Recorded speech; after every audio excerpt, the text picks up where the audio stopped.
Bienvenue au webinaire Smart une nouvelle fois.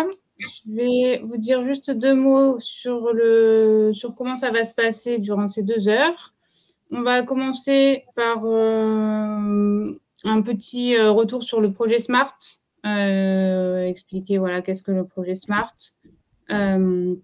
Ensuite, je vais vous parler du coup des besoins des éleveurs européens de petits ruminants qui ont été identifiés dans le projet par rapport à l'enquête qui a été effectuée notamment en ligne. On aura un petit temps de questions suite à ces 2 présentations. Et après, Philippe et Elisa vous parleront des ateliers nationaux qui ont eu lieu durant ce projet, vis-à-vis de tous les échanges et partages qui ont eu lieu pendant ces ateliers nationaux. On continuera avec Béatrice et moi qui vous parlerons de tout ce qui est retour des visites qui ont eu lieu à l'étranger, donc notamment pendant les ateliers internationaux. Vous aurez un peu plus de détails sur ce qu'on a vu et comment ça s'est passé et qu'est-ce qu'il en ressort. On aura un nouveau temps de questions, donc on répondra à toutes vos questions qui seront posées dans le chat. Pour finir par 2 présentations, donc une sur la méthode ADOPT, qui est une méthode pour estimer le taux d'adoption d'un outil. Je vous en dirai plus tout à l'heure. Et le témoignage de Laurent Poulet, donc un éleveur qui a suivi tout le projet du début jusqu'à la fin, pour avoir un peu son ressenti sur le projet. Ce que je vous propose, peut-être, c'est qu'on éteigne tous les caméras, sauf moi, et comme ça, on change, éteindre les caméras et micros, et on changera en fonction de qui présente. Je ne sais pas si ça a été mis dans le chat, mais donc il y aura bien, le webinaire est enregistré, donc vous aurez aussi le replay et les supports qui seront disponibles sur le site IDEL notamment. Donc le projet Smart, donc c'est un réseau européen qui a débuté en janvier 2021. L'objectif de ce réseau était de créer de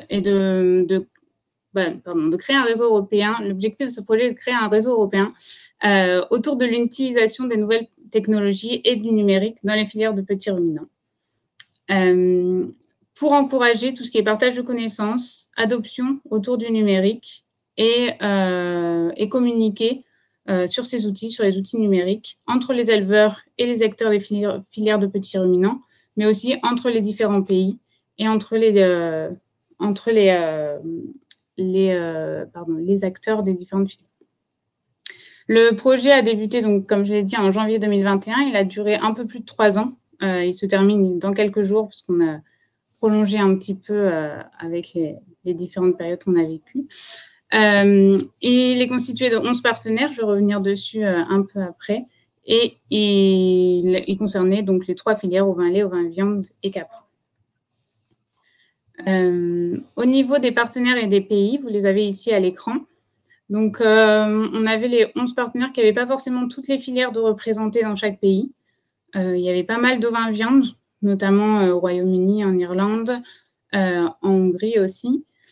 Et après, donc, aussi des ovins lait et des caprins répartis un peu dans les autres pays.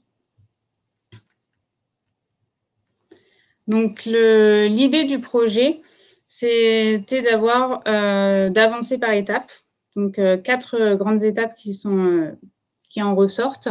La première était vraiment de créer le réseau, d'identifier un référent par pays, d'identifier les groupes d'éleveurs, les différents acteurs qui peuvent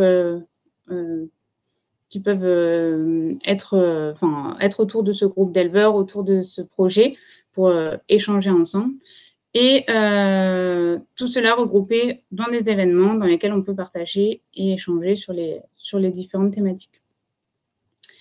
À partir de ce réseau, l'idée était d'identifier les besoins des éleveurs, donc par une enquête en ligne, on reviendra un peu dessus, et un inventaire des outils qui a été réalisé par rapport aux outils disponibles dans les différentes fermes et les outils connus au niveau de la recherche notamment. À partir de cette enquête de l'inventaire, on a réalisé aussi avec les éleveurs une liste de besoins, des besoins exprimés par les éleveurs. À partir de ces besoins, l'idée était de trouver des solutions qui pouvaient répondre à ces besoins. Donc, pour trouver les solutions, on a identifié toutes les différentes technologies à partir de l'inventaire, notamment des outils. Elles ont été priorisées et analysées pour être sélectionnées et communiquées dessus. Les solutions qui ont été choisies ont été ensuite évaluées à partir de démonstrations, notamment de démonstrations en ferme, de témoignages aussi d'éleveurs et de la méthode ADOPT sur laquelle je reviendrai plus tard. Je vais revenir un peu sur chaque étape. Donc, la première qui était de créer le réseau. Comment est-ce que le réseau s'est constitué? Donc, on avait donc un groupe de chercheurs et de partenaires du projet qui étaient plutôt qui étaient plutôt des chercheurs. Et après, au niveau du terrain, le réseau est organisé autour de DigiFerm. Ce qu'on appelle une DigiFerm, c'est une ferme expérimentale sur laquelle il y a déjà quelques outils numériques, quelques technologies, et qui peut être un lieu privilégié de rencontre pour des démonstrations et des échanges. Un lieu assez facile qui permet de faciliter ces échanges. Autour de chaque DigiFerm, on avait des fermes innovantes, donc qui sont ce qu'on peut appeler des fermes commerciales, fermes comme tout le monde les connaît, qui étaient intéressées par le numérique et qui pouvaient aussi avoir quelques technologies sur leur ferme. Et ensuite, on avait un cercle plus large qui est le reste des acteurs de la filière et des éleveurs intéressés. Donc, ça pouvait être tout aussi bien des chercheurs, mais aussi des techniciens, des conseillers, des vétérinaires, l'enseignement. Voilà. Vraiment, les autres éleveurs, ça pouvait être très, très large. Au niveau des DigiFerm, comment ça se passait en France? Donc, en France, on avait les 3 filières représentées, 3 filières de petits ruminants. En ovin-lait, la DigiFerm était la ferme de la Cazotte, ferme expérimentale de la Cazotte. En ovin-viande, c'était la ferme expérimentale du Mourier. Et en caprin, la ferme expérimentale du Pradet. Ce réseau, il était maintenu par un nombre d'événements qui revenaient assez régulièrement, donc environ tous les 6 mois. Donc, des ateliers internationaux qui ont eu lieu au début en ligne, puisqu'on était en période de Covid, mais après qui se sont déroulés dans différents pays, donc en France, en Norvège. On aurait dû en avoir un en Israël, mais qui a été modifié et passé en ligne, et un dernier en Écosse. Et on a aussi eu une visite en Nouvelle-Zélande pour savoir ce qui se passait là-bas. Et entre ces ateliers internationaux, on avait des ateliers nationaux, et pas internationaux comme c'est écrit à droite, dans chaque pays. Donc au total, il y en a eu 56, qui étaient aussi tous les 6 mois, pour pouvoir préparer ces ateliers internationaux et aussi faire un retour de ce qui s'est passé à l'atelier international précédent. Au niveau des besoins et de la remontée des besoins, comment est-ce que ça s'est passé? Donc, ce sera je vais le détailler un peu plus tout à l'heure, juste après. On avait donc une enquête en ligne avec plus de 600 répondants, tous qui pouvaient être des acteurs de la filière, donc éleveurs ou autres acteurs. Cette enquête a servi à identifier les technologies que les éleveurs avaient sur leur ferme, identifier les technologies qu'ils aimeraient utiliser sur les fermes, et prioriser les technologies qu'ils jugeaient les plus bénéfiques pour leur ferme, pour leur système. Suite à cette enquête, il y a eu un atelier là-dessus, donc sur les besoins, dont on parlera un peu plus en détail tout à l'heure, qui a permis d'approfondir les besoins issus de l'enquête et de les prioriser par thème, suivant les 5 thèmes suivants: alimentation et pâturage, santé et bien-être, reproduction, gestion du troupeau, engraissement ou traite en fonction de la filière. Suite à l'identification de ces besoins, on a donc chaque pays a proposé des solutions Donc, on avait plus de 60 solutions proposées qui ont été échangées, réfléchies. Et à partir de ces 68 solutions, 30 ont été retenues pour avoir une analyse plus poussée de ces solutions et permettre après une communication, notamment avec des fiches, on le reverra tout à l'heure, et d'autres analyses plus poussées. La priorisation de ces solutions et le choix de ces 30 solutions a fait qu'on s'est dispatché un peu les solutions entre les différents pays afin d'avoir des démonstrations de ces solutions pour les évaluer. Donc, l'évaluation était faite par les éleveurs et techniciens ou d'autres acteurs en fonction des personnes qui participaient aux événements.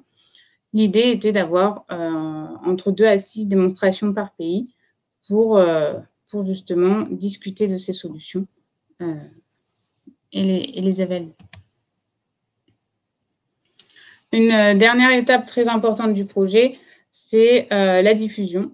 Donc, on a essayé d'insister sur tout ce qui est diffusion à partir de ce qui a été fait durant ces journées. Donc, vous pouvez retrouver sur les différents réseaux ou sur le site internet du projet les différentes vidéos, les flyers, les résultats qu'on va vous présenter dans la suite de ce webinaire. Donc, je vais directement enchaîner avec les résultats issus de l'enquête en ligne qui a été réalisée sur les besoins des éleveurs.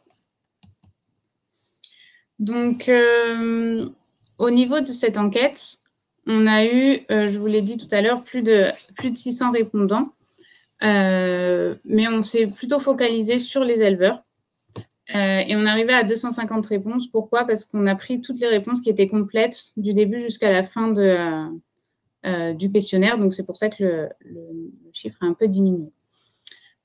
Au niveau de l'enquête, bon, vous n'avez plus les chiffres à l'écran, mais vous voyez qu'on a une répartition entre les différents pays. Donc là, sur le graphique de gauche, on a une répartition entre les différents pays. Par exemple, pour la France, on voit qu'on a plus de répondants, mais c'est aussi parce qu'on avait 3 filières, donc au vin lait, au vin viande et caprin. Donc, ce qui explique aussi les différences entre le nombre de répondants. Et à droite, c'est ce que je vous disais, on a un grand nombre d'éleveurs, d'agriculteurs qui ont répondu, mais on a eu une sélection là-dessus parce qu'on avait des réponses qui étaient aussi incomplètes.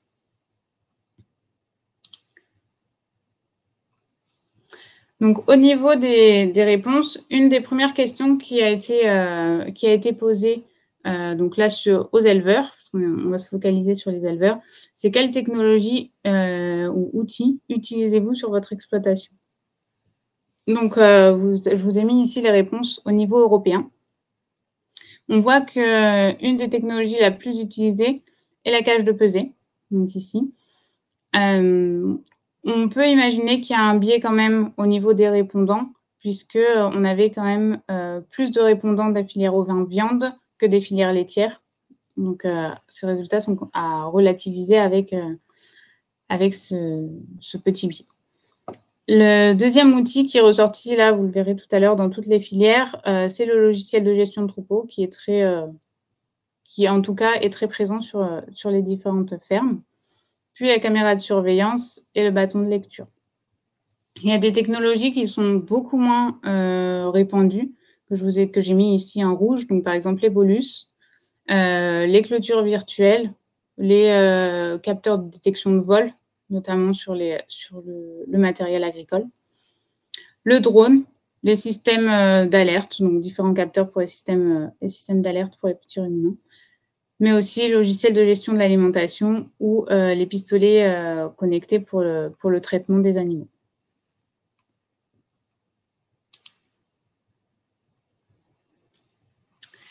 La deuxième question sur laquelle j'ai focalisé l'exposé, c'est la question de l'utilité des outils. Donc, on a posé la question aux éleveurs sans prendre en compte le prix. Pouvez-vous classer les 5 équipements que vous jugez les plus utiles pour votre exploitation?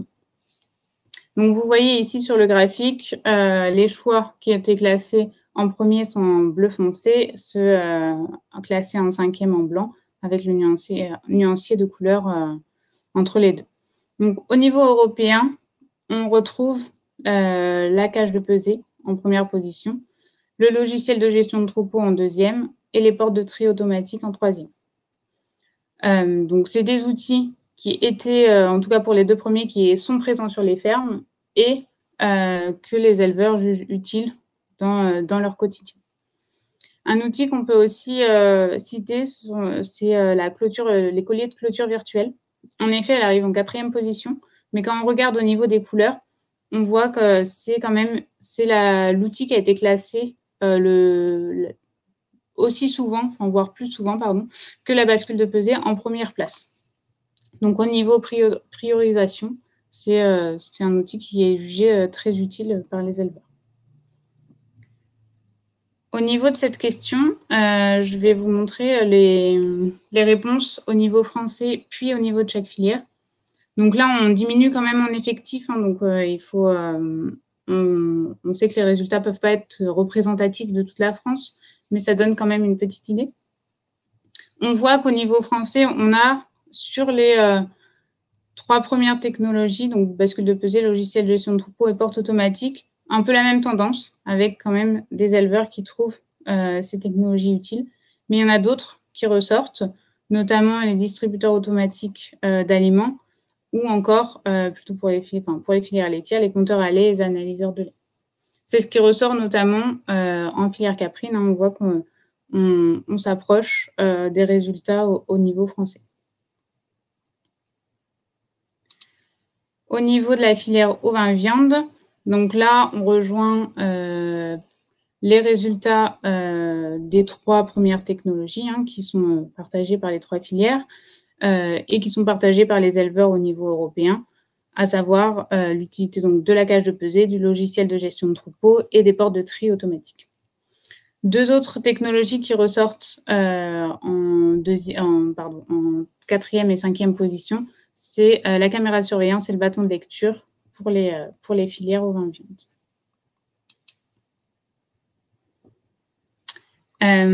Au niveau de la filière ovin-lait, donc on avait ici un peu moins de répondants, mais on voit quand même que le logiciel de gestion de troupeau est pas mal ressorti. Et ensuite, un peu l'herbomètre connecté, les capteurs d'ambiance du bâtiment, donc c'est un peu différent par rapport aux autres filières, et l'analyseur de lait, pardon, qui ressort aussi chez les caprins, donc dans les deux filières laitières.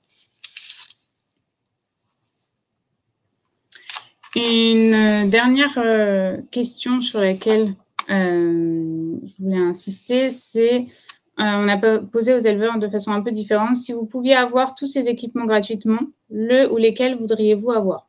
À savoir que sur cette question, vous pouvez le voir ici, en fait, on a des effectifs différents parce que si l'éleveur avait l'outil, on ne lui posait pas la question.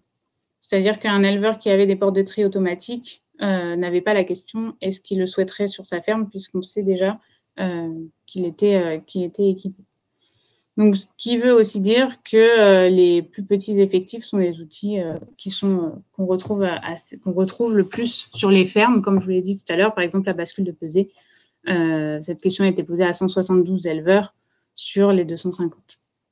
Petit aparté pour l'analyseur de lait et compteur de lait électronique.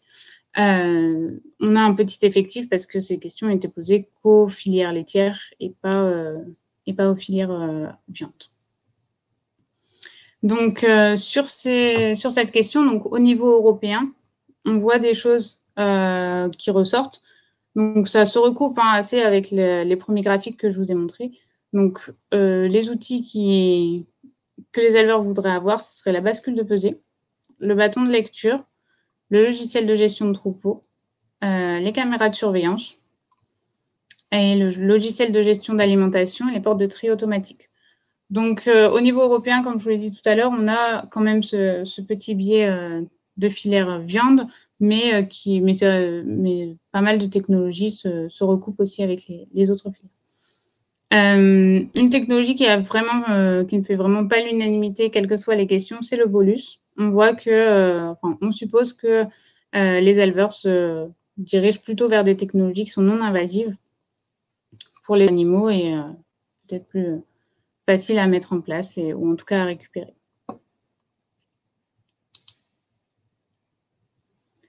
La même question au niveau français. Donc, je ne vous ai pas mis tous les pays, mais à savoir qu'à titre comparatif avec les autres pays, la France est un pays où on a assez peu le souhait d'avoir des équipements sur les fermes. C'est-à-dire que le graphique est plutôt rouge. Donc, je ne veux pas avoir cette technologie que vert. On voit que dans d'autres pays, c'est assez inversé. C'est-à-dire qu'on a des souhaits d'équipement qui sont à plus de 50 voire 60%. Ça dépend vraiment des pays et du développement aussi des pays. C'est-à-dire qu'en France, on est quand même dans les pays du projet qui connaissent déjà les technologies, qui en ont potentiellement déjà sur les fermes. Et par rapport à d'autres pays qui n'étaient pas du tout équipés ou alors qui découvraient certains outils, peut-être sans connaître les avantages et les inconvénients aussi, et qui étaient en tout cas plus enclins à s'équiper. Donc, au niveau français, on retrouve la cage de pesée au niveau des souhaits d'équipement, les capteurs d'ambiance du bâtiment aussi qui ressortent, et au niveau des filières laitières, le compteur à lait électronique. On a aussi tout ce qui est caméras de surveillance, logiciels de gestion de troupeaux et distributeurs automatiques d'aliments qui se recoupent avec la question précédente. Des technologies qui sont pas souhaitées sur les fermes, ou en tout cas très peu. Le bâton de lecture, quand même, les détecteurs de vol, le bolus, qui arrive toujours en tête des technologies non souhaitées, avec le bâton de lecture, le boîtier de lecture RFID, et après les colliers GPS et colliers clôture virtuelle. À savoir que, je le redis ici, on est quand même on est sur un échantillon qui peut être assez biaisé puisqu'on était dans des bassins autour des 18 fermes françaises. Même si l'enquête a été diffusée plus largement, on a quand même un échantillon assez petit, donc à mettre en face de ces résultats, quoi. Au niveau de la filière caprine, on retrouve en tête de liste des technologies que les éleveurs souhaitent avoir sur leur ferme, le distributeur automatique d'aliments, le compteur à lait et le logiciel de gestion de troupeau. S'en suivent les capteurs d'ambiance du bâtiment, logiciel de gestion de troupeau et les caméras de surveillance.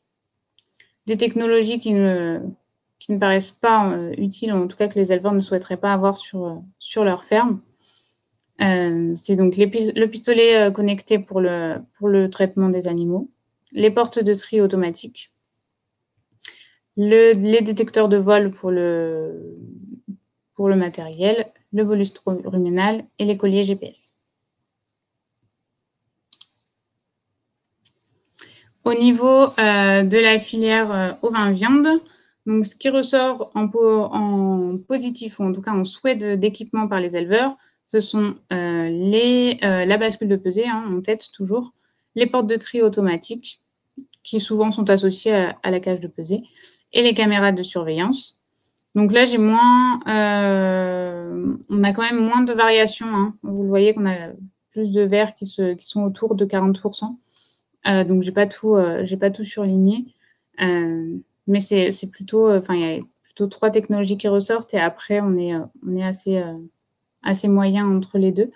On a quand même 3-4 technologies qui ressortent au niveau négatif, qu'on ne souhaite pas. C'est le pistolet connecté pour le traitement des animaux, les détecteurs de vol et le bolus ruminal, comme à peu près sur toutes les questions, et les colliers GPS et clôture virtuelle.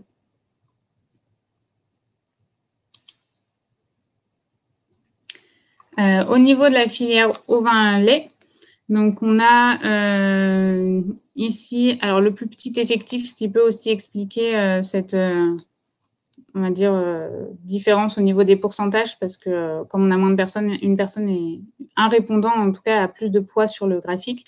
On observe quand même qu'on a beaucoup moins de souhaits d'équipement. On est beaucoup plus dans le rouge.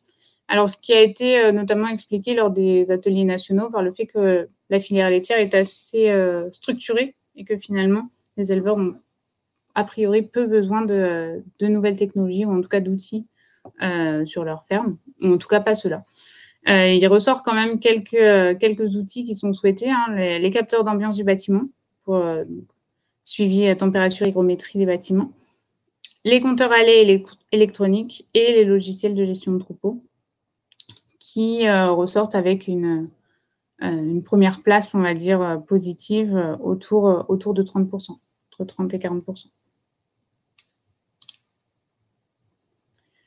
Donc, pour conclure sur cette enquête, alors c'est un petit aperçu hein, de ce qui a été réalisé. Si vous voulez plus d'informations, les informations sont disponibles, je vous le remettrai à la fin sur le site internet Smart. Mais pour conclure, donc, on était sur les trois filières de petits ruminants, avec environ 250 réponses d'éleveurs. On remarque qu'on a des niveaux d'équipement différents. Donc, alors je ne vous l'ai pas mis à l'écran, mais je vous l'ai dit tout à l'heure, différences d'équipement entre les pays et différents souhaits d'équipement aussi entre les pays, mais aussi entre les filières, ce qu'on a vu ici. Les outils qui sont jugés les plus utiles et qui sont qui sont partagés par les différentes filières, c'est la cage de pesée, le logiciel de gestion de troupeau, les portes de tri automatiques, caméras de surveillance et clôture virtuelle. Ceux qui sont jugés les moins utiles sont le bolus, l'analyseur de lait et le détecteur de vol.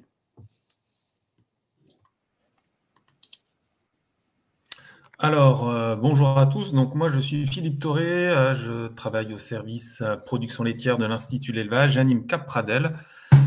Et donc, dans le cadre de Smart, j'animais toute la dynamique caprine nationale, donc autour de la Digiferme du Pradel. Voilà. Donc, je vais vous expliquer déjà un peu comment se déroulaient nos ateliers nationaux qui avaient lieu à peu près tous les 6 mois. Donc, en gros, sur les 5 ateliers qu'il y a eu, on a travaillé les éléments que vous a présentés Laurence précédemment. On va y revenir avec une approche un peu différente, vu que là, on est plus dans des groupes d'échange, dans une démarche focus group, plutôt que dans des démarches enquête grand nombre. Donc, plus sur du qualitatif que du quantitatif. Donc concrètement, une réunion type commençait par un aspect discussion et vraiment travail autour de la thématique Smart, et une après-midi avec une visite d'exploitation et la démonstration, au moins la description de nouvelles technologies présentes sur la ferme.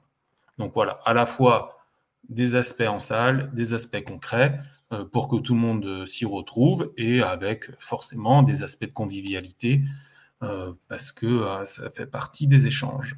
Voilà.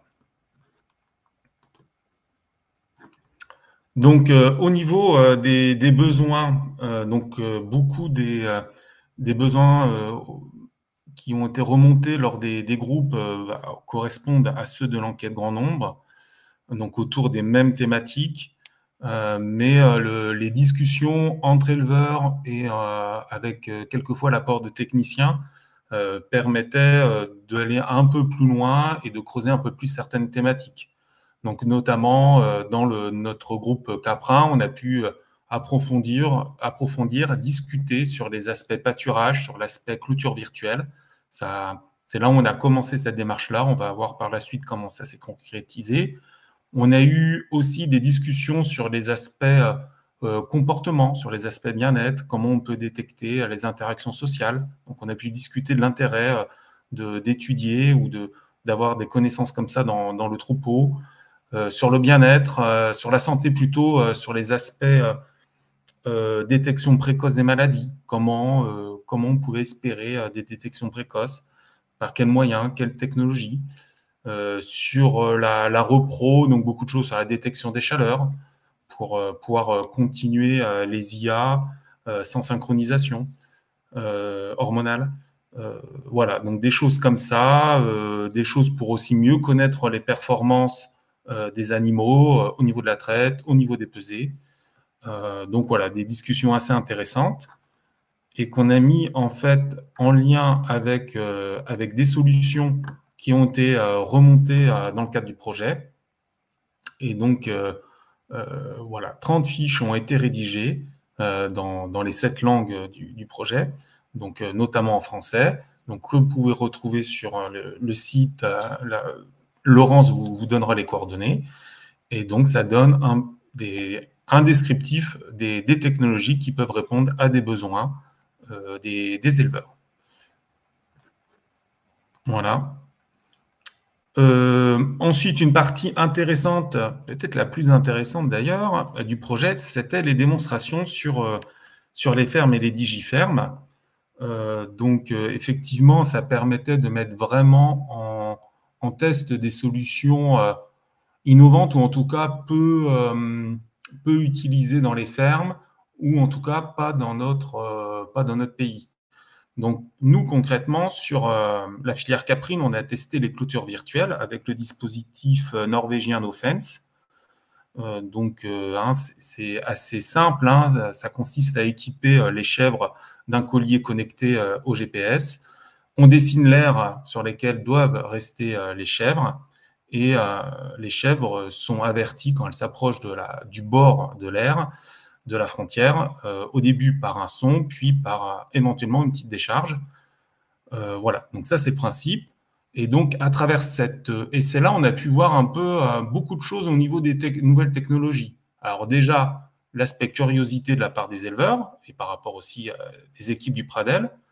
Le côté aussi un peu sceptique. Bon non, vous allez voir, ça va pas marcher sur les chèvres, ça marche peut-être sur les ovins, mais les chèvres c'est différent, ça marchera pas. Bon, on a montré que avec nos petits essais, nos petites démonstrations, c'était concluant. Et après, on est rentré dans le dur de la nouvelle technologie, c'est-à-dire la disponibilité et le coût. Et là, effectivement, une technologie qui semble correspondre à un besoin des éleveurs pour limiter tous les travaux de clôture, bah, finalement, cette technologie est peu disponible en France avec une entreprise norvégienne qui ne souhaite pas forcément le développer et surtout avec un coût prohibitif. On était de mémoire de l'ordre de 50 centimes par jour et par chèvre. Donc effectivement, le modèle économique n'existe pas encore et donc ça ne peut pas se développer à l'heure actuelle. Mais voilà, à travers cet exemple-là, on a pu voir beaucoup d'aspects, à la fois lever certaines réticences, montrer l'intérêt d'une techno et voir tout le travail à finaliser pour qu'une techno puisse être au final utilisée au quotidien dans les exploitations.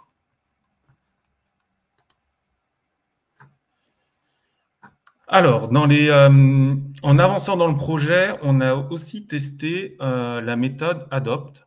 Donc, c'est une méthode australienne qui a été découverte par le projet SMART lors du séminaire en Nouvelle-Zélande. Il consiste, cet outil, à pouvoir estimer d'une part au bout de combien de temps une technologie va se développer sur le terrain et également la proportion d'élevage qui pourra être intéressé ou qui va s'équiper en tout cas de cette technologie. Donc, ça consiste en fait à une vingtaine de questions, quelquefois un peu tordues, pour effectivement faire discuter l'ensemble des éleveurs et comme ça pouvoir avancer sur effectivement la possibilité qu'une techno puisse être adoptée par les éleveurs. Donc, les résultats, ils sont intéressants, mais ce qui est le plus intéressant, c'est toutes les questions derrière, les bonnes questions qu'il faut se poser avant d'investir dans le développement, dans la distribution d'une technologie pour une filière. Dans le même ordre d'idée, on a fait en fin de projet aussi des évaluations, analyses, coûts-bénéfices. C'est un peu le même principe, hein, c'était de voir si le coût d'investissement, le coût de fonctionnement, les besoins de formation, tout cet investissement-là était intéressant par rapport aux apports de la nouvelle technologie sur la gestion, le troupeau, le temps de travail, la charge mentale, etc. Et donc, ça permettait de voir si effectivement une technologie pouvait se développer ou si à l'heure actuelle, ça ne paraissait pas le plus pertinent pour les éleveurs. Donc voilà, c'est de nouveau un certain nombre de questions qu'il faut se poser avant d'investir dans une nouvelle technologie.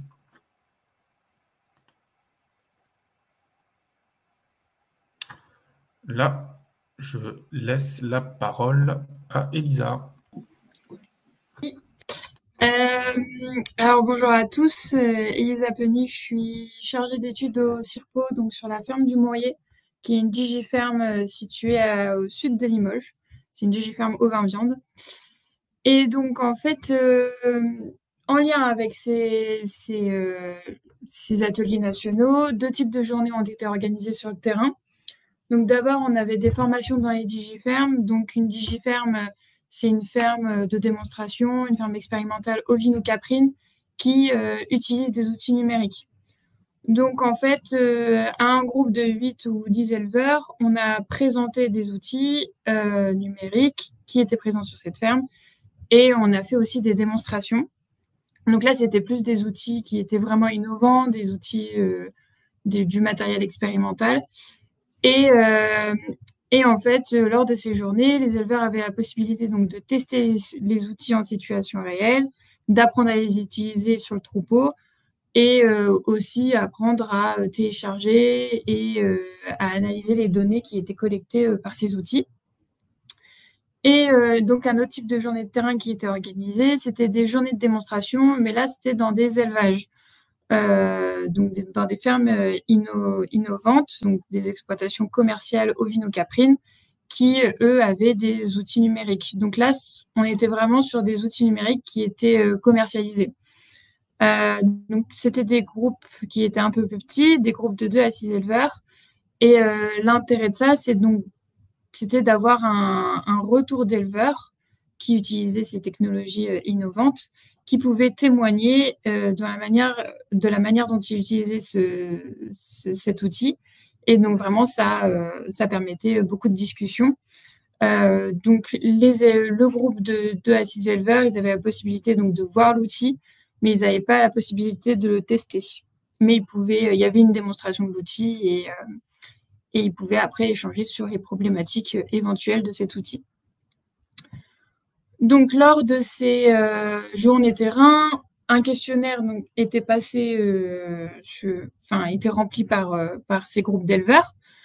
Et en fait, ils répondaient à des questions avant et après l'utilisation, la démonstration, le test de ces outils. Donc, plus de 100 éleveurs ont été interrogés et plus de 20 outils évalués. Donc, comme vous pouvez le voir sur le tableau en haut à droite, donc on posait comme question avant, par exemple, ce qu'ils pensaient de la technologie, est-ce qu'ils l'installeraient dans leur ferme. Donc ça, c'était avant démonstration. Et on reposait ces mêmes questions après démonstration. Ils pouvaient répondre peut-être oui ou non. Et on peut voir, en fait, par exemple, qu'ils avaient beaucoup plus d'hésitation avant démonstration de l'outil, parce qu'il y a plus de pourcentage de réponses en peut-être avant la démonstration de l'outil qu'après. Donc, ça amène à la démonstration le fait de voir les aides potentiellement à se décider. Donc, là, on va vous présenter 2 types de résultats qu'on a eu donc après ces journées terrain. Donc, d'abord, le lecteur de boucle RFID.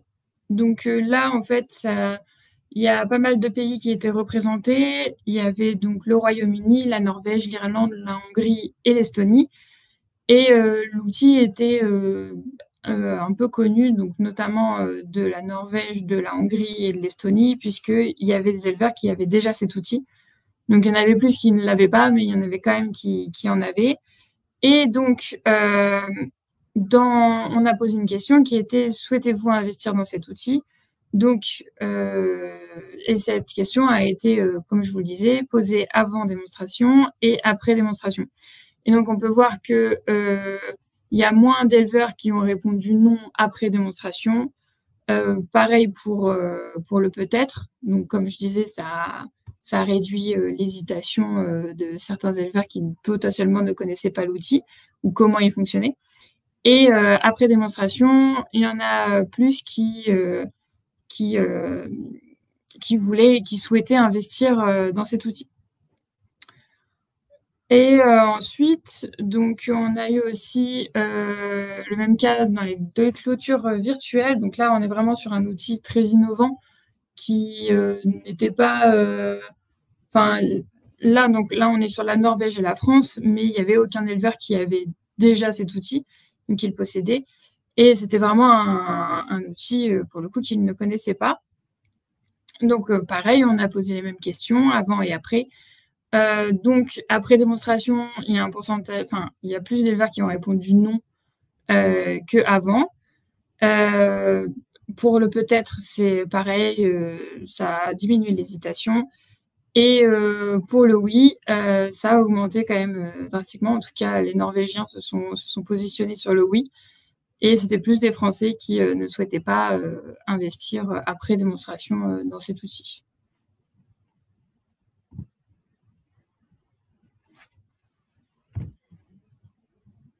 Philippe, je te laisse la parole. Oui. Oui. Donc, au niveau pour conclure sur l'apport de Smart pour les digifermes, on peut dire qu'il est à 3 niveaux. Il y a effectivement déjà vraiment la découverte de nouveaux outils.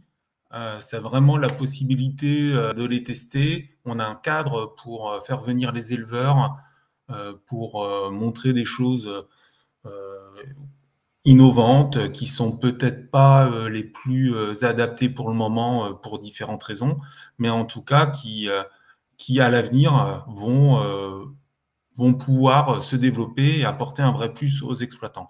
Donc voilà, cette découverte, c'est pour nous les digifermes, ça a été vraiment très très intéressant. Ça nous a permis de monter en gamme sur cet aspect de démonstration d'outils. Donc ça, c'est extrêmement positif. Donc cette montée en gamme via le projet a pu s'observer au niveau national et également au niveau européen. Donc ça donne du crédit à nos outils de démonstration, d'expérimentation par et pour les éleveurs. Et enfin, tout cet aspect échange, partage, permet d'avoir maintenant des groupes d'éleveurs qui sont très intéressés, motivés pour discuter et tester ces nouvelles technologies. Et donc, à l'avenir, si on a besoin de nouveau les mobiliser dans le cadre d'un projet, d'un développement quelconque, on pourra toujours s'appuyer sur des éleveurs et ça renforce effectivement l'intérêt de notre démarche globalement au niveau des digifermes. Voilà.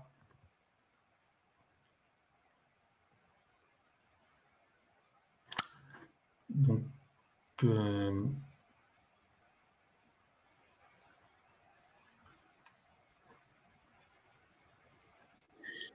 peut-être pour conclure du coup sur les ateliers nationaux, sur ce que Philippe et Elisa vous ont dit.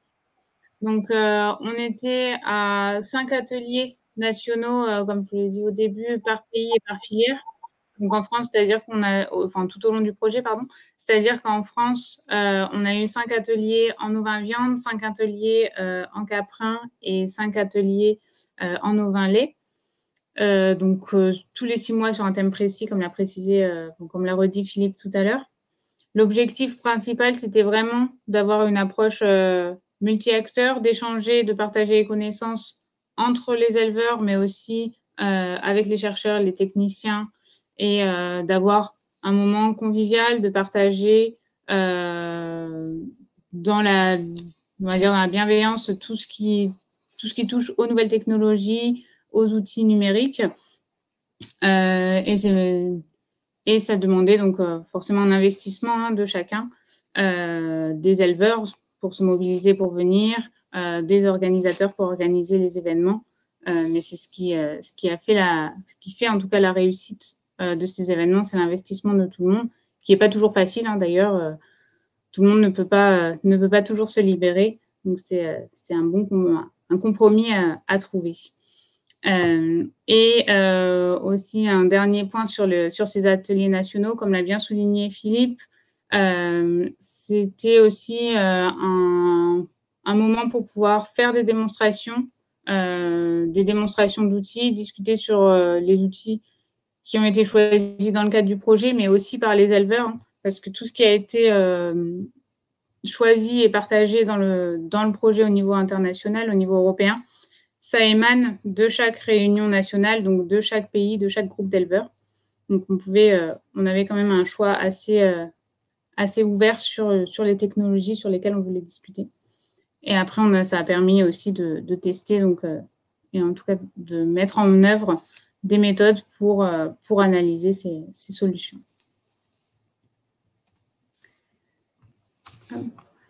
Je laisse maintenant la parole à Béatrice sur les ateliers internationaux et les différentes visites, différents séminaires qu'il y a pu y avoir au cours du projet. Et je reviendrai après pour le séminaire en Nouvelle-Zélande. Merci Laurence. Bonjour à tous. Donc moi je suis Béatrice Véris, j'interviens auprès d'organisations de producteurs en lait de brebis dans la zone Roquefort, et j'ai donc accompagné des éleveurs dans ce projet, notamment sur les visites internationales, mais aussi dans les ateliers nationaux et le test de la méthode ADOPT. Voilà. Donc c'est moi qui passe la diapo, ouais. Donc on a avec ces éleveurs qui étaient toujours les mêmes, la même équipe, nous sommes donc allés en Norvège et en Écosse. Donc ce qui était très intéressant pour les éleveurs, c'était évidemment de découvrir des problématiques différentes, des solutions pour les problématiques que ces éleveurs rencontraient. Ce qui ouvre complètement le champ des possibles en fait pour les problématiques qui sont rencontrées par nos éleveurs au sein de leur ferme, parce qu'ils se disent que finalement il y a toujours une solution à un problème. Et après, par rapport à le début de la présentation qui a été faite par Laurence, quand elle disait qu'il y avait des solutions qui étaient peu approuvées par les éleveurs, je pense qu'il y avait aussi un biais de méconnaissance. Et donc, ça a été particulièrement vrai sur l'atelier norvégien, où les technologies drones et clôture virtuelle, les éleveurs que j'ai accompagnés n'avaient même pas idée qu'en fait, ça pouvait exister. Donc, ils n'étaient pas en capacité de se prononcer en fait sur l'intérêt de cette technologie, parce qu'ils ne voyaient pas comment l'utiliser en fait. Et donc, ça a été le cas en Norvège, donc, où on a eu des démonstrations sur l'usage du drone. Alors, peu reproductible en France dans la configuration de nos éleveurs au Valais de la zone Roquefort, mais néanmoins très intéressant. Donc, avec dans certaines conditions, quand les troupeaux sont éloignés de la ferme pour aller surveiller que tout se passe bien, vraiment les éleveurs ont trouvé que c'était très intéressant. On gagnait évidemment énormément de temps par rapport à un déplacement physique. Même chose pour la surveillance en bâtiment, avec évidemment des éleveurs norvégiens qui ont une durée d'hivernage qui est assez considérable, des conditions météo très difficiles, d'où l'intérêt en fait d'avoir des caméras de surveillance pour ne pas avoir à se déplacer trop souvent dans la ferme. Alors il y avait une grosse réticence des éleveurs en disant ouais, mais on doit rien voir, ça sert à rien, finalement il vaut mieux l'œil humain. Et puis finalement les démonstrations qui ont été opérées ont permis aux éleveurs de voir que non, finalement cette technologie avait un véritable intérêt sur certaines périodes, notamment la période d'annulage, et n'exclut pas en fait de la déployer dans leurs élevages. Typiquement, la technologie qui était très clairement inconnue et qui a enthousiasmé les éleveurs que j'ai accompagnés, c'est la clôture virtuelle. Et le collier GPS un petit peu moins, hein, parce que nous, les brebis localement sont quand même assez grégaires. Même en période estivale, elles ne se diffusent pas sur le territoire. Donc l'intérêt du collier GPS pour savoir où elles sont et pouvoir les regrouper, il y a moins d'intérêt. Alors la clôture virtuelle, les éleveurs ont adoré parce que c'est un temps de travail colossal, la clôture. La main-d'œuvre sur les exploitations se raréfie et c'est vraiment un élément pour la pérennité des exploitations à l'avenir, c'est vraiment un élément majeur. Alors ça a été dit, hein, juste avant, il y a le modèle économique pour le moment, ça passe pas, mais vraiment j'encourage, je ne sais pas si parmi les gens qui participent au webinaire et il y a des gens qui travaillent dans des entreprises, innovantes, hein, voilà, je les encourage à développer cette technologie, hein, qui a beaucoup plu aux éleveurs. Ensuite, on a eu des présentations sur tout ce qui est boucle et utilisation de la boucle avec les lecteurs RFID et les logiciels. Donc, c'est des choses qui existent déjà en ovin-lait. Le grand intérêt qui a été présenté en Norvège, c'est que c'est une base de données unique qui est partagée entre tous les acteurs de la filière. Et donc, il y a un vrai intérêt pour l'aval de la filière. Qui peut collecter du coup toutes les données liées à la traçabilité des animaux jusqu'à la barquette de viande, j'allais dire. Donc voilà, il y a, à titre personnel, j'ai vu un grand intérêt parce que c'est malin. Voilà, c'est. Ensuite, on a vu tout ce qui était usage aussi de la boucle pour les capteurs de proximité. Donc ça, c'est pour c'était vraiment plus destiné à des éleveurs ovins viande, hein. Les éleveurs ovins lait ont moins senti l'intérêt puisque là, on est vraiment sur de l'usage de la technologie pour pouvoir vérifier que la maman ruminant est bien à proximité de ses bébés ruminants et que tout le monde est bien ensemble et avance en simultané. Donc ça a sûrement des intérêts également en France dans certains types d'élevage. Techniquement, moi, mes éleveurs ovins-lait n'ont pas accroché sur cette technologie parce qu'il n'y a pas d'usage dans ce qu'on utilise.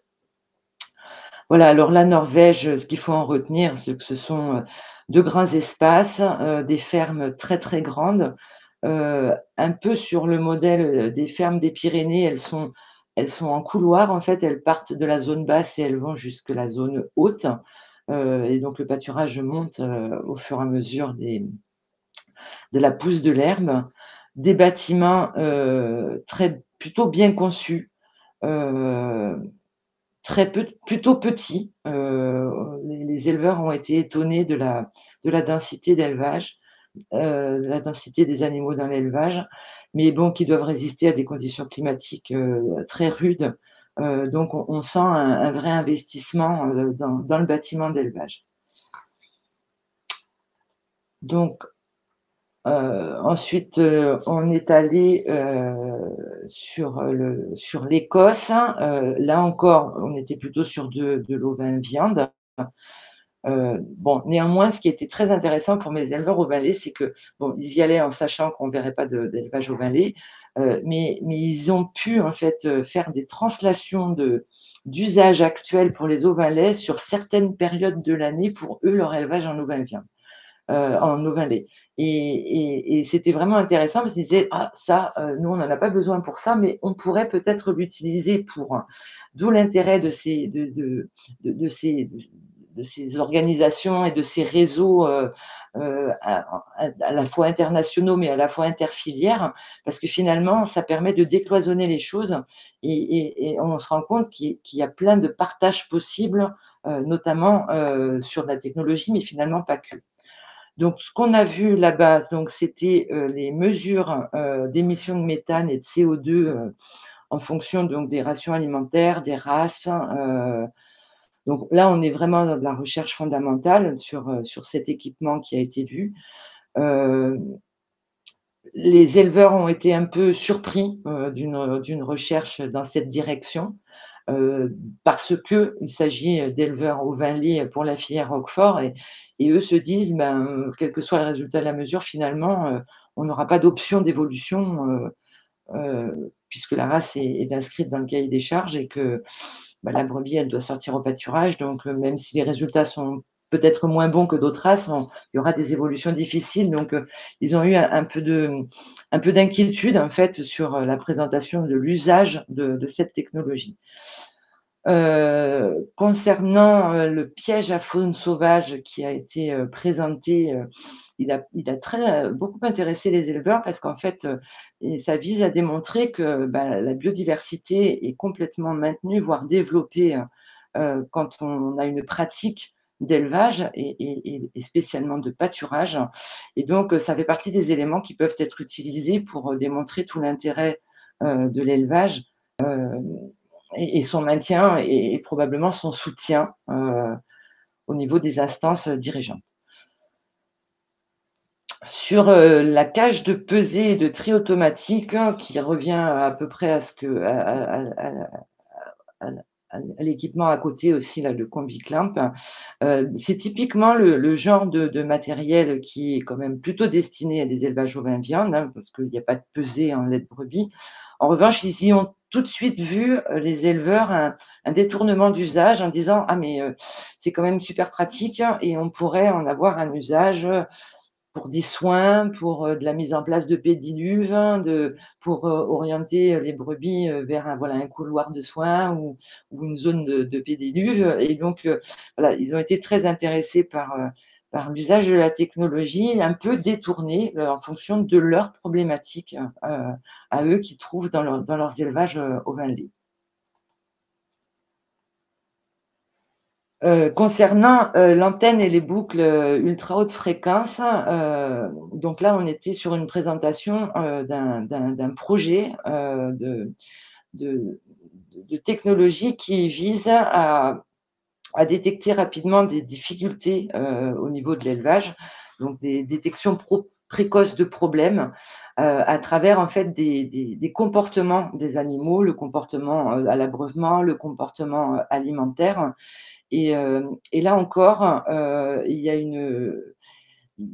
a un vrai intérêt des éleveurs par rapport à cette problématique, ainsi que l'a expliqué aussi sur les chèvres. Eh bien, en brebis, et je pense brebis viande et brebis laitière, il y a à creuser. Les éleveurs ont trouvé que c'était très malin, voilà, ce système. Le convoyeur, ça revient un peu à ce qu'on a vu sur les cages de pesée. Il y a eu un vrai intérêt, mais là encore, avec un usage détourné pour des problématiques plus laitières.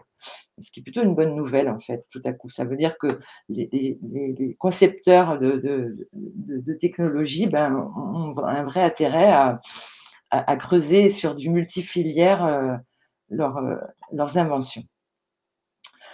Voilà, concernant les paysages écossais, c'est humide, c'est grand, donc c'est très verdoyant, un pâturage, des animaux, la plupart du temps en extérieur toute l'année, donc des choses très différentes de ce qu'on vit en France. Bon, alors c'était à la fois une frustration pour des éleveurs au vin lait du sud de la France qui ont plus de difficultés avec la sécheresse qu'avec la pluie, mais là encore des échanges très, très intéressants avec les éleveurs.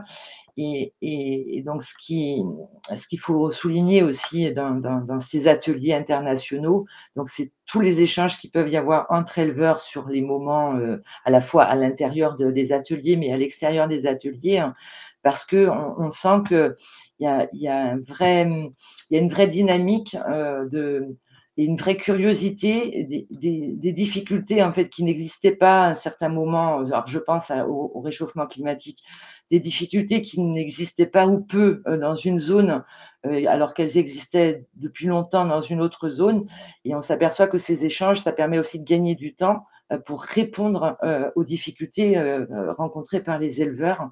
Et donc, c'est vraiment des ateliers, des concepts à développer et à continuer ces échanges entre éleveurs, y compris par web, enfin, parce que il y a un éleveur, il y a beaucoup de métiers à assumer et il n'a pas forcément le temps de se poser pour trouver une solution à son problème. Et en fait, quand quelqu'un d'autre a déjà rencontré le problème et qui peut lui dire: «Tiens, moi j'ai testé ça, ça marche», ou «Chez nous, on fait comme ça parce qu'il fait très chaud», ben voilà, ça a un vrai intérêt. En tout cas, je remercie les organisateurs de ce projet SMART d'avoir associé les éleveurs au Vinlier sur ce projet, parce que voilà, ils y ont vu un très grand intérêt. Merci. Merci Béatrice. Donc je vais continuer cette présentation en vous présentant le séminaire qu'il y a eu en Nouvelle-Zélande. Donc là, pour ce voyage, on n'a malheureusement pas pu emmener d'éleveurs parce qu'on avait un petit groupe restreint. On ne pouvait pas payer le voyage à tout le monde, mais ça ne nous a pas empêché de communiquer dessus. Donc, en Nouvelle-Zélande, ce qu'on a vu, c'est que finalement, on n'a pas eu, comme on l'espérait, de super technologies ultra innovantes qu'on pourrait ramener pour nos élevages de petits ruminants, malgré qu'ils ont, on le verra tout à l'heure, des troupeaux assez conséquents. Et pourquoi on n'a pas trouvé beaucoup de technologies, c'est parce que finalement, il n'y a pas beaucoup de connectivité. Les mêmes problèmes qu'on a en France, hein, on voit que c'est partagé à travers le monde, et qu'on n'a pas d'identification électronique obligatoire pour les petits ruminants, à l'inverse de nous en France. Donc, finalement, ça fait un coût en plus de mettre des boucles électroniques, une manutention en plus aussi. Donc, ça ne favorise pas l'adoption de technologies. On a quand même vu l'utilisation de cages de pesée automatiques, mais qui ne sont pas forcément utilisées avec un poids individuel, c'est-à-dire que même des animaux non bouclés étaient pesés dans les cages de pesée automatiques avec un tri automatique, mais on n'avait pas forcément une donnée enregistrée individuellement pour l'animal. Ce qui était recherché, c'était plutôt une moyenne au lot, et après, un tri des animaux sur leur poids, à un moment T, potentiellement, ou sur d'autres critères, notamment soit pour des problèmes sanitaires, ou soit pour la tonte, etc. Mais pas de suivi individuel, en tout cas, de la croissance des animaux. Au niveau du bâton de lecture et des boucles électroniques, il y en avait quand même sur certains élevages, plutôt en élevage laitier pour le coup, mais il y en avait quelques-uns, ou alors pour de la sélection, pour des animaux qui sont suivis, soit en sélection, soit en contrôle de performance, mais c'était quand même pas la grande majorité. Un outil peut-être un peu innovant, ou en tout cas qu'on n'a pas forcément en France, c'était le suivi de la pousse de l'herbe, avec un outil qui était là de la marque Grasco, que vous pouvez voir ici, attaché derrière le quad. En fait, l'idée de cet outil, c'est qu'on a une sorte de petite remorque qui est attachée derrière un quad, avec lequel on peut passer dans toutes les prairies.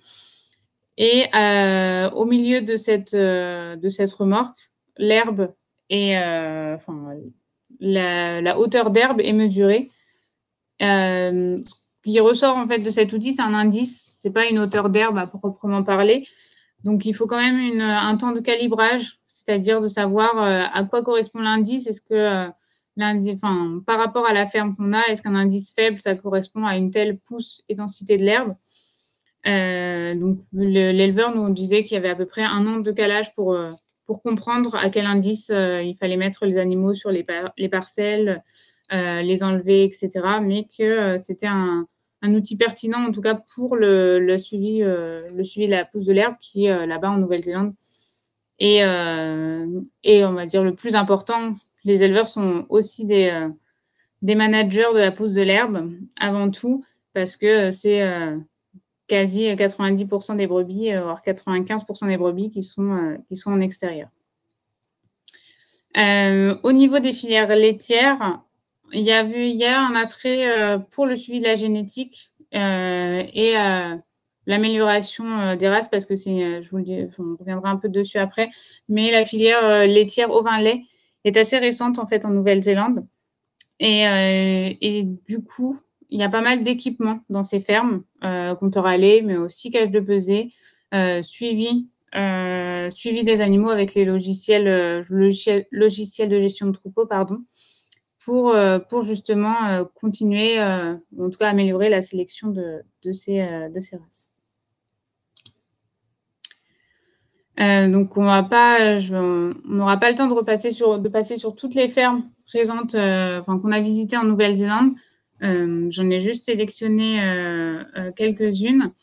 Donc par exemple, la première ferme, c'est une ferme ovin-lait qui est pour le coup une ferme très récente, c'est-à-dire que la filière ovin-lait a vu le jour en Nouvelle-Zélande en 2015, donc assez récemment, suite à une demande du marché chinois pour de la poudre de lait de brebis.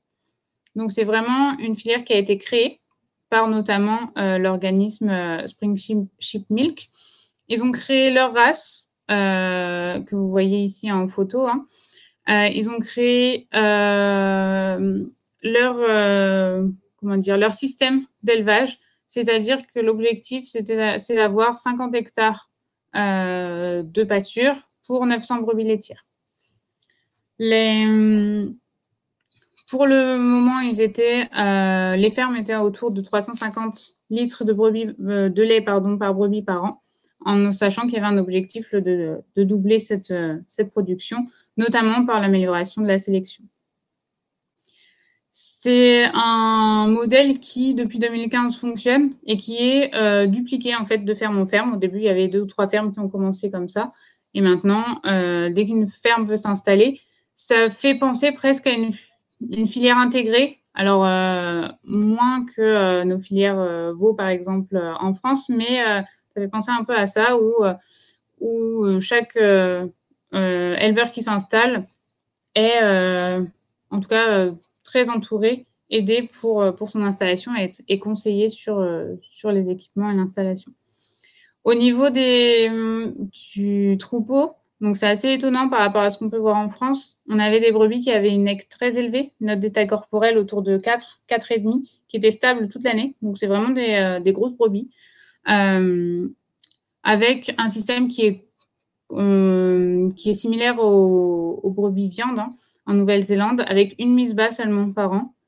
L'objectif, alors, c'était d'avoir vraiment 100% pâturage, donc des brebis tout le temps à l'extérieur, avec très peu de bâtiments. Finalement, le seul bâtiment utile, c'était la salle de traite. Ils ont commencé avec un bâtiment d'élevage pour agneler, et ils se sont vite rendu compte que ce bâtiment n'était même pas nécessaire. Ils tendent vers un agnelage comme pour les filières viande en extérieur. Comme je vous l'ai dit tout à l'heure, c'est des filières qui sont, enfin en tout cas les fermes laitières étaient assez équipées, notamment avec la boucle électronique, des cages de pesée, salle de traite avec compteur à lait. Tout ça pour enregistrer le plus d'informations possible pour la sélection et pour continuer à l'amélioration de la race. Un autre exemple de ferme pour montrer qu'on est, vous en doutez sûrement, mais qu'on n'est pas du tout au même niveau en même taille d'exploitation. Donc là, on peut considérer presque une petite ferme néo-zélandaise, parce qu'on a vu des fermes avec plus de 20 000 brebis, notamment pour les mérinos. Là, on était une ferme avec 400 brebis, une productivité d'1,5. Et comme je vous l'ai dit tout à l'heure, donc c'est l'éleveur qui a ce système de suivi de la pousse de l'herbe. Vraiment une gestion importante du pâturage, c'est le sujet numéro 1 sur la ferme. C'est le suivi de l'herbe, suivi des pâturages, une bonne gestion du pâturage, mouvement des animaux, parce que c'est vraiment c'est le seul aliment hein, des animaux. Quelques détails ici sur l'outil hein, Grasco, que vous voyez ici en plus en détail. En fait, c'est une petite fenêtre comme ça sous la remorque dans laquelle passe l'herbe, pardon. Et on a des capteurs à l'intérieur qui permettent de mesurer la hauteur et la densité. C'est un outil qui peut être passé assez rapidement. Hein. C'est à vitesse de quad, on est à 40 km/h. Tout est géolocalisé, tous les points, toutes les mesures sont géolocalisées dans la parcelle. Par contre, ça a un coût. C'est 60 € par semaine, l'éleveur estimé. Alors, ce qui était, lui, dans sa ferme faux, puisqu'il se servait lui-même de cette remorque. Mais en fait, c'est surtout un service qui est vendu, notamment en vache laitière pour la gestion de l'herbe. En fait, c'est un conseiller ou un technicien qui vient avec la remorque passer cet outil dans les prairies et donner l'indice et la hauteur, enfin la pousse de l'herbe de l'exploitation à l'éleveur. En 2-3 mots, qu'est-ce qu'on retient de la Nouvelle-Zélande? C'est qu'il y a vraiment des gros troupeaux, beaucoup plus que chez nous. Hein. Vous le voyez ici sur les 2 photos de droite, c'est des gros troupeaux avec une densité quand même très élevée. On peut le voir ici, que ce soit en ovin ou en bovin, on a quand même des densités de pâturage qui sont très très élevées, avec une gestion de l'herbe qui est très intensive. Hein. En tout cas, tout est.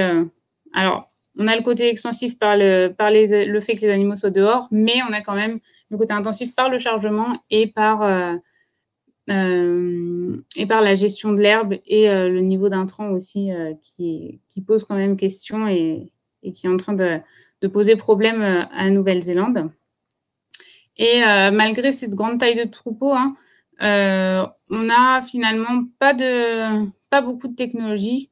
Je vous l'ai dit tout à l'heure parce qu'on a peu de connectivité et que finalement, les troupeaux sont vraiment gérés presque comme un gros lot. On préfère avoir une donnée moyenne pour le lot, s'assurer que voilà, globalement tout va bien, le système fonctionne, mais il y a assez peu d'attention qui est prêtée, on va dire, au suivi individuel des performances d'un animal. On a aussi rencontré quelques chercheurs et organismes de recherche et on voit qu'on a les mêmes questionnements et les mêmes avancées, c'est-à-dire des projets ou en tout cas des recherches qui sont autour des espaces de pâturage avec des colliers, enfin le suivi par collier GPS, les cartes satellitaires, des questions autour des clôtures virtuelles et de la mesure de la hauteur d'herbe et densité de l'herbe, parce que même s'il y a un outil qui existe, il n'est pas 100% satisfaisant, donc il y a encore des recherches à avoir là-dessus. Et aussi pas mal d'autres développements de technologies, ou développement ou test de technologies qu'on peut aussi voir en France, qui va un peu avec ces conclusions-là. Ça peut être le drone. On a aussi d'autres technologies, d'autres recherches sur les réseaux, l'installation d'antennes, par exemple LoRa, pour essayer de combler ce manque de connectivité et pouvoir installer plus de technologie, avoir plus de suivi.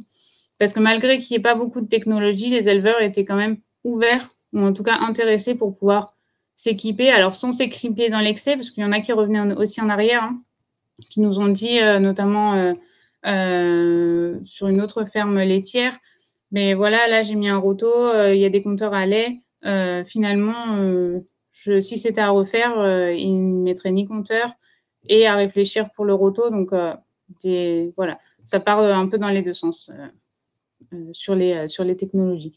C'est ce qu'on retrouve finalement, qu'on retrouve aussi en France.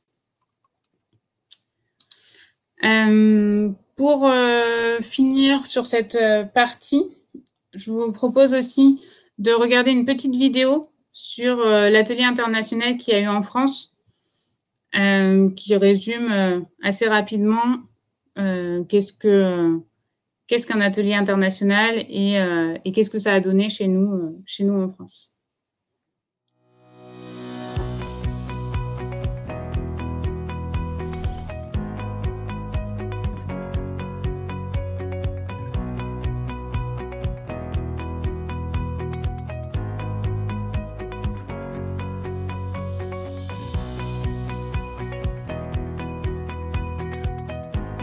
SMART stands for Small Ruminant Technology, and we're looking at ways of encouraging farmers from dairy sheep, dairy goats or meat sheep to use the existing technology to make their life and farm husbandry much easier. SMART is a very nice project for farmers to meet other farmers in their production, but also in the other production. So we're very pleased for the SMART project to be in France for these past 2 days. Yesterday was really good to see visits of the dairy farms of La Cazotte and their experimental farm of INRA in Lafarge. I think the farmers were very pleased to see all the technology, and it certainly was really nice to see all the discussion and exchanges amongst all the countries of the SMART project. Today it's more workshop and discussion, and we'll have more technology being showcased and hopefully more fruitful exchanges. And I think these sorts of events are really, really nice, and I don't think we could have a better place than France to have that first face-to-face transnational workshop from the SMART.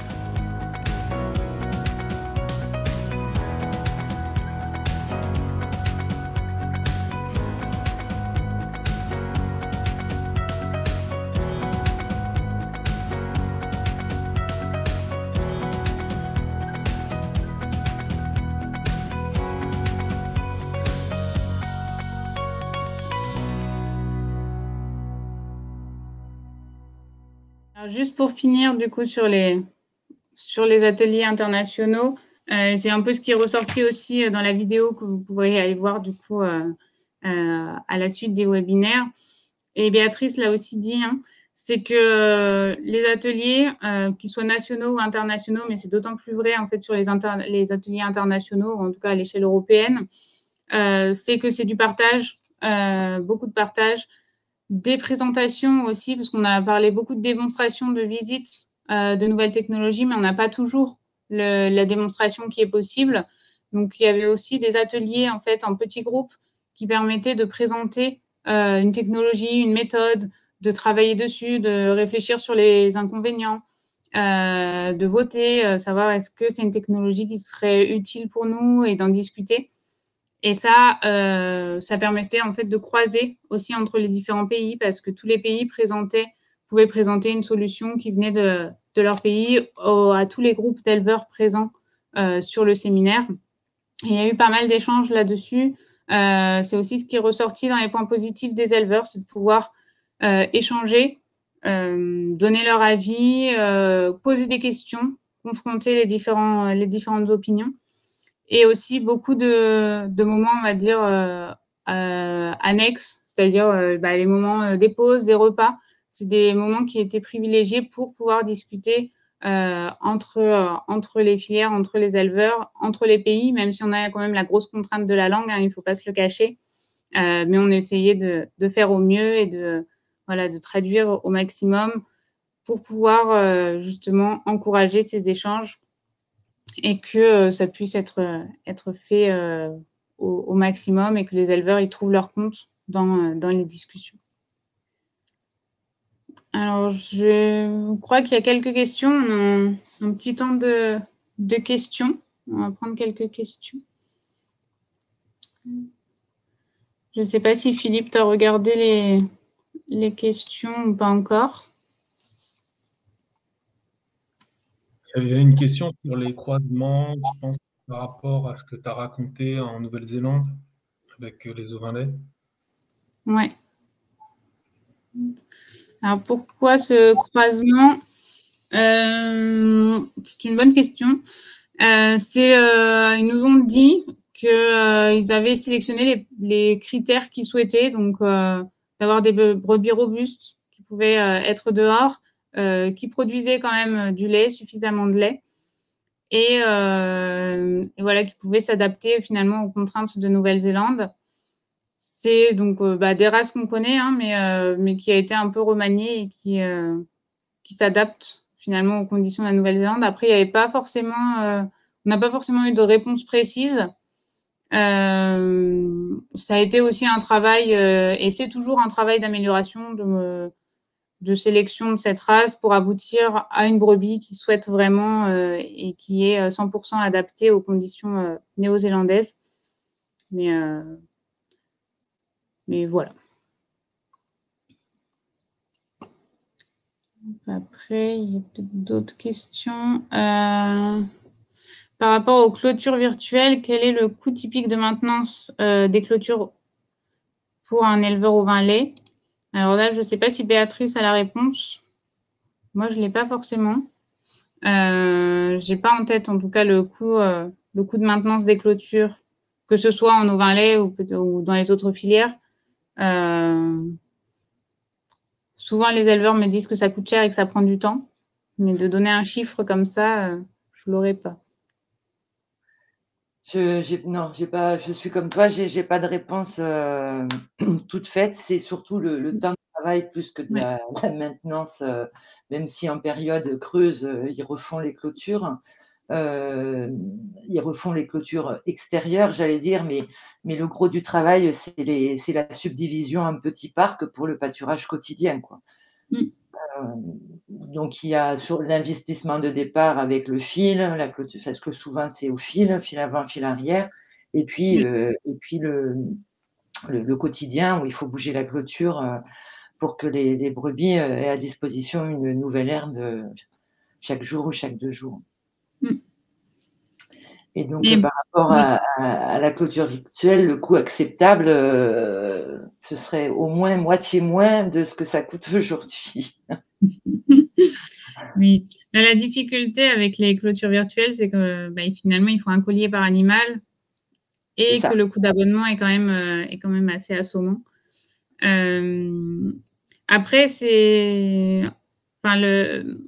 n'a pas été étudié en France, en tout cas, pas à ma connaissance. On n'a pas de rapport entre le coût et le temps des clôtures, même si on y a pensé. On n'a pas pu investiguer cette piste à comparer avec les clôtures virtuelles. Ça a été fait notamment aux États-Unis, si je me souviens bien. Après, on n'a pas du tout la même distance de clôture, c'est-à-dire qu'aux États-Unis, c'est des kilomètres et des kilomètres de clôture. Et là, pour le coup, il y avait vraiment un gain avec les clôtures virtuelles parce que, il me semble, alors au niveau temps, je ne sais plus, mais même au niveau coût, il me semblait qu'on diminuait moitié moins au niveau du prix, du coût des clôtures totales avec les clôtures virtuelles par rapport aux clôtures fixes. Mais là, on était vraiment sur plusieurs dizaines de kilomètres. Donc, en tout cas, à étudier, en effet, en France. Juste regarder l'heure. Je pense qu'on peut prendre peut-être encore les autres questions. Donc, quelle diffusion sur le terrain auprès de tous les éleveurs? Comment valoriser votre travail? Ça, c'est le plus difficile. C'est-à-dire qu'on essaie de communiquer au mieux, donc c'est-à-dire à tous les niveaux. Déjà, la structuration du réseau fait qu'on a intégré et des digifermes qui ont déjà une diffusion, donc les fermes expérimentales qui ont déjà souvent un réseau et une diffusion autour d'elles. En plus, des éleveurs qui pourront, eux, en parler autour d'eux, on va dire de bouche à oreille, parce que c'est aussi un moyen de communication qu'on essaie de toucher. Après, via ce séminaire et via les salons, on a aussi parlé de Smart, en tout cas des technologies sur les différents salons. Les fiches seront notamment sur les salons, elles seront réutilisées après pour les différents salons, les différents événements. Et après, c'est de pouvoir toucher au maximum, on va dire, les différents acteurs de la filière et de faire un peu un effet cascade pour pouvoir communiquer là-dessus. Alors, c'est jamais optimal, ça prend du temps, mais en tout cas, l'idée derrière, c'est quand même de faire au mieux et de toucher tout le monde. Je crois qu'il n'y avait pas d'autres questions. Mais je pense qu'on peut passer à la suite. C'est encore moi qui vais parler. Vous allez en avoir marre de moi au bout de ces 2 heures, mais c'est bientôt fini. Donc, on va passer à la présentation du coup sur Adopt. On en a un peu parlé au début et Philippe en a dit aussi quelques mots. On va rentrer un peu plus en détail et avoir quelques résultats sur cette méthode.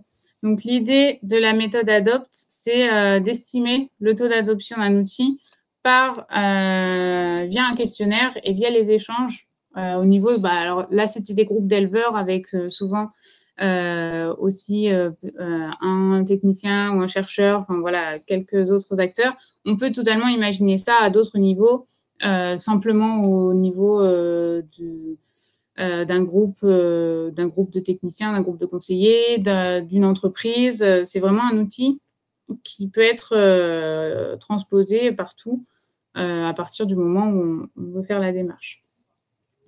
Donc, comment ça fonctionne? L'outil Adopt, c'est un questionnaire de 22 questions posées autour de 4 aspects différents de l'adoption des technologies. La première, c'est les caractéristiques de l'outil, de la technologie, les caractéristiques de la population, de la filière, en second temps. Après, on a des questions sur les avantages, les inconvénients de l'utilisation de l'outil, de la technologie, puis la capacité, simplicité, difficulté d'apprentissage, de formation autour de cette technologie. Donc là, vous avez à droite une capture d'écran avec les différents items et on a dessous les questions.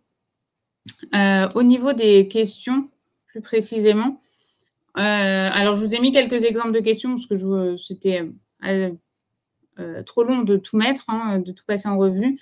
C'est des questions qui sont tournées de façon à éviter tout biais. En tout cas, c'est ce qu'on nous a dit en Nouvelle-Zélande lorsqu'on nous a présenté cette méthode, qui est une méthode, comme l'a dit Philippe, une méthode australienne. Donc, par exemple, dans les premières questions, on a la question sur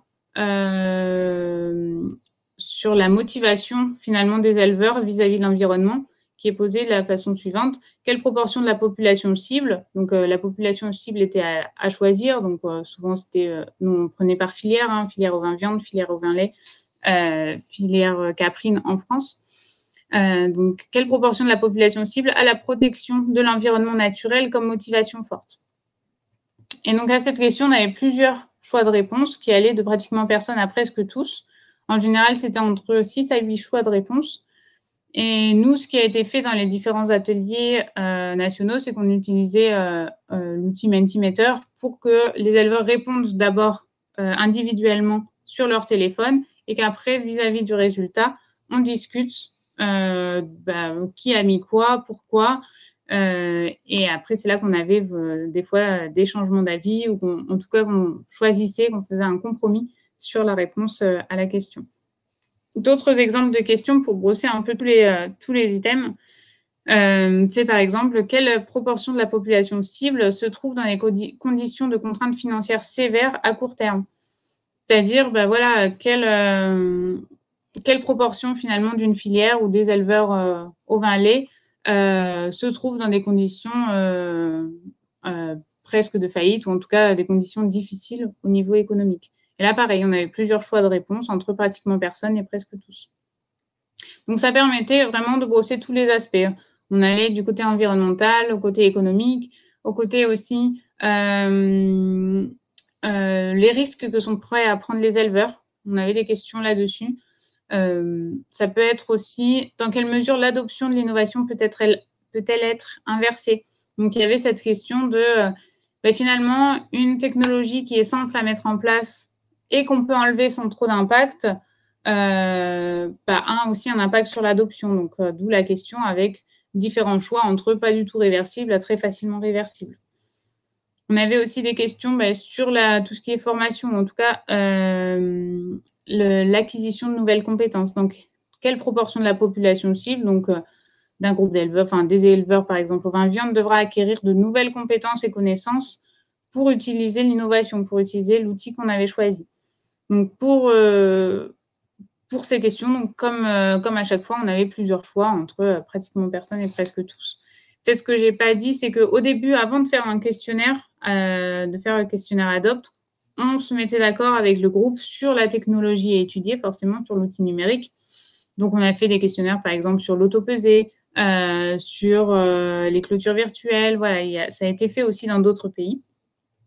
Et donc, on déroulait tout ce questionnaire en choisissant cette technologie et la filière, ou en tout cas le cercle de population sur lequel on voulait répondre. Et un autre dernier exemple de question, c'est quelle proportion de la population cible participe à des groupes thématiques en élevage.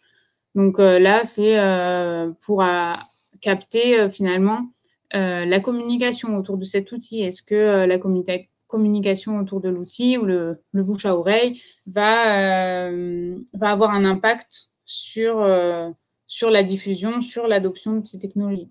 Donc, c'est vraiment un questionnaire qui est assez large et qui brosse finalement pas mal d'aspects de l'environnement, de la façon d'être, de la façon d'être des éleveurs, des connaissances, de la formation, de la communication qui entoure. Et à partir de ces questions, donc une fois qu'on a répondu à toutes ces questions, on a un résultat. Donc le résultat, il est assez simple, hein, c'est ce qu'on voyait tout à l'heure. C'est 2 chiffres, pour commencer, bien sûr. Un qui nous donne le nombre d'années dans lequel on aura une adoption maximale. Donc, par exemple, alors ici, il me semble que c'était sur l'autopesée, on avait une adoption maximale dans 9 ans. Donc, c'est-à-dire que dans 9 ans, le pic d'adoption, donc ici, qui sera à 63%, sera au maximum. Donc, dans 9 ans, 63% des éleveurs, on va dire ici caprins, auront adopté l'autopesée.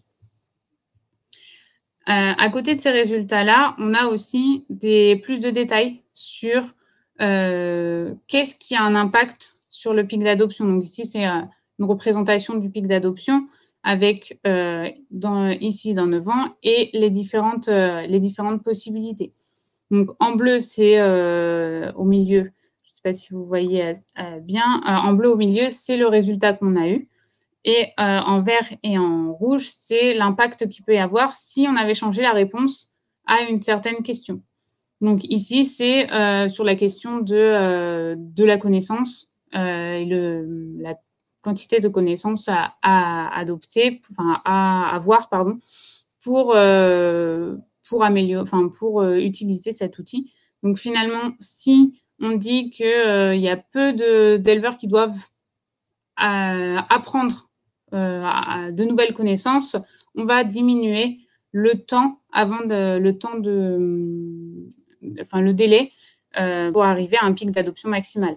Si on change notre réponse et qu'on dit que une majorité d'éleveurs devront apprendre ou acquérir de nouvelles connaissances, on repousse le délai, en tout cas le délai avant d'avoir le pic d'adoption maximal. Donc ça, c'est vrai pour chaque résultat. Donc là, c'est la question qui impacte le plus le délai du pic d'adoption. On a ça pour chaque technologie et sur chaque outil. Au niveau plus global, au niveau des résultats, donc je ne sais pas si c'est assez gros. On a réalisé au total 45 sessions Adopt dans tous les pays qui couvrent 24 outils. Donc, on voit déjà globalement qu'on a différents pics d'adoption et différents temps de délai pour atteindre ce pic d'adoption maximal. Donc, ce que vous avez en bleu, les histogrammes, c'est le pourcentage maximum du pic d'adoption. C'est-à-dire que, par exemple, si on prend le drone ici, on a 34% des éleveurs qui auront adopté le drone dans 13 ans. Donc, le point noir, c'est le nombre d'années dans lequel le maximum d'éleveurs auront adopté la technologie. Donc, on voit qu'on a des différences entre les pays entre les technologies. Je vous montrerai après la différence entre les technologies. Mais on voit qu'il y a des pays, par exemple la Hongrie, qui ont des pics d'adoption très élevés. C'est ce que je vous disais tout à l'heure, ça se ressentait aussi un peu dans l'enquête. Des pays qui sont qui sont moins équipés, en tout cas qui ont moins de nouvelles technologies dans leurs fermes, ont ici des pics d'adoption très élevés avec des années très très courtes. Alors que des pays peut-être plus équipés, alors après on ne parle pas des mêmes technologies, donc il y a quand même un biais, mais comme la France, ont des pics d'adoption qui sont plus faibles, avec des années qui peuvent être un peu plus longues en fonction des technologies. Mais pareil pour l'Italie, quand on regarde au global. Au niveau des technologies, il y a plusieurs technologies qui ont été étudiées dans différents pays. Et là aussi, on voit qu'il y a des pics d'adoption et des délais qui sont différents. Donc, sur le GPS, par exemple, on est assez... les différents pays sont assez d'accord. Donc, on a un pic d'adoption qui est souvent haut, entre 70 et 98%, avec un délai qui est assez court, entre 3 et 14 ans. Par contre, si on change et qu'on va plutôt sur les clôtures virtuelles, là, c'est très disparate. C'est-à-dire qu'en Estonie, il n'y a que seulement 1% de la population qui serait capable qui adopterait cette technologie, et ça arriverait dans 23 ans. Contrairement à la Norvège, où la Norvège a déjà connaissance de ces clôtures virtuelles et l'utilise déjà, mais où on a un pic d'adoption qui est très élevé, qui est estimé à 93% dans 2 ans.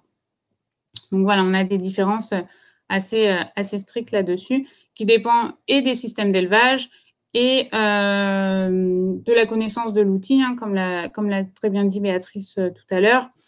Et aussi du groupe d'éleveurs, forcément, qui a répondu à la question. On sait que ces résultats sont peut-être difficilement comparables en tant que tels, parce que c'est des groupes d'éleveurs différents, parce que ça reste un petit groupe d'éleveurs, que ce n'est pas au niveau national du pays que ça a été fait, parce que c'est assez compliqué de regrouper, on va dire, tous les éleveurs français, par exemple, pour répondre à ce questionnaire. Mais ça donne une idée quand même. Et quand on en discute, on arrive à relativiser et la discussion au cours de la réponse à ce questionnaire permet quand même d'objectiver les réponses et de pouvoir aboutir à quelque chose qui est assez cohérent finalement avec ce qu'on imaginait avant de remplir le questionnaire. Peut-être pour finir là-dessus, les points sensibles qui ont été détectés sur la plupart des questionnaires ADOPT, souvent les questions sensibles, c'était surtout la taille de la filière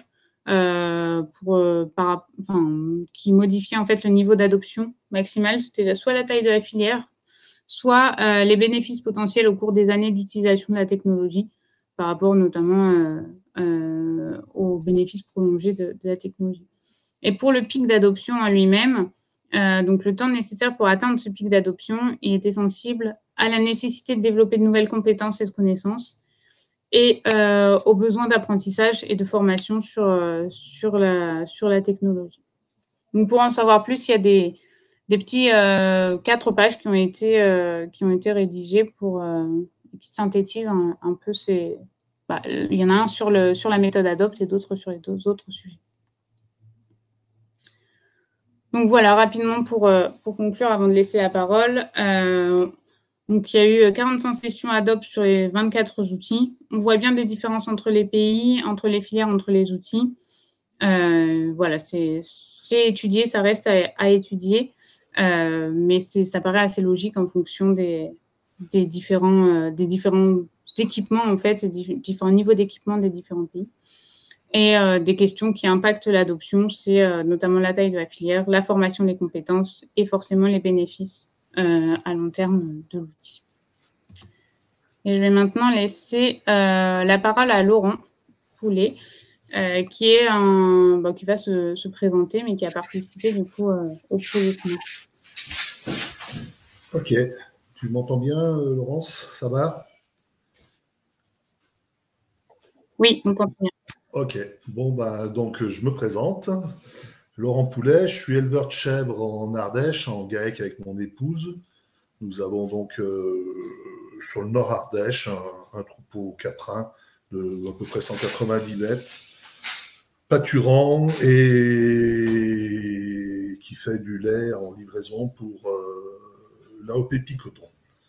Voilà, donc j'ai fait partie des groupes d'éleveurs qui ont participé, je pense avoir participé à toutes les sessions de réunion et de travail du projet SMART, sauf bien entendu le voyage en Nouvelle-Zélande, puisque les places étant limitées, on n'a pas pu y participer en tant qu'éleveur, mais quoi qu'il en soit, ça a été des échanges riches dans le partage entre les filières, pour moi, donc entre les filières ovines, lait, viande et puis la filière caprine.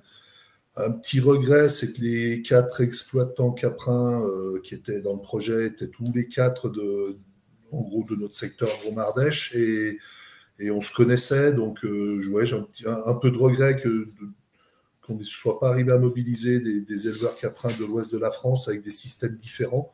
Ça aurait peut-être été intéressant de partager sur les nouvelles technologies et d'échanger là-dessus, mais néanmoins, ouais, le partage avec les autres filières, c'est super enrichissant parce que d'autres problématiques, d'autres outils, mais finalement, on peut transplanter nos problèmes d'une filière à une autre et puis utiliser les outils d'une filière à une autre sans trop de problèmes.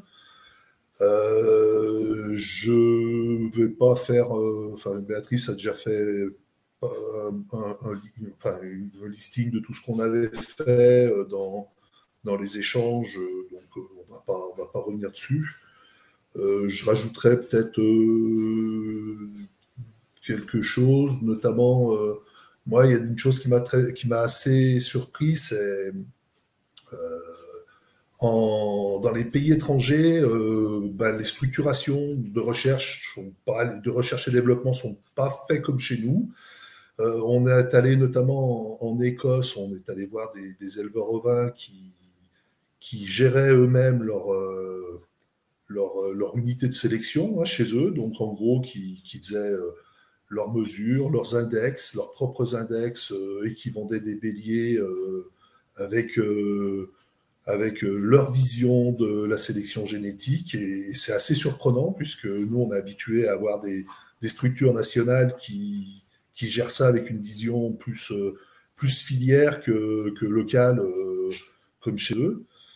C'était intéressant néanmoins. Après, on a des choses qui m'ont marqué aussi, c'est en Écosse où on a vu des éleveurs ou des petites entreprises qui étaient hyper réactifs, voire même des éleveurs qui étaient à fond dans la recherche, notamment un éleveur de moutons qui avait une start-up et qui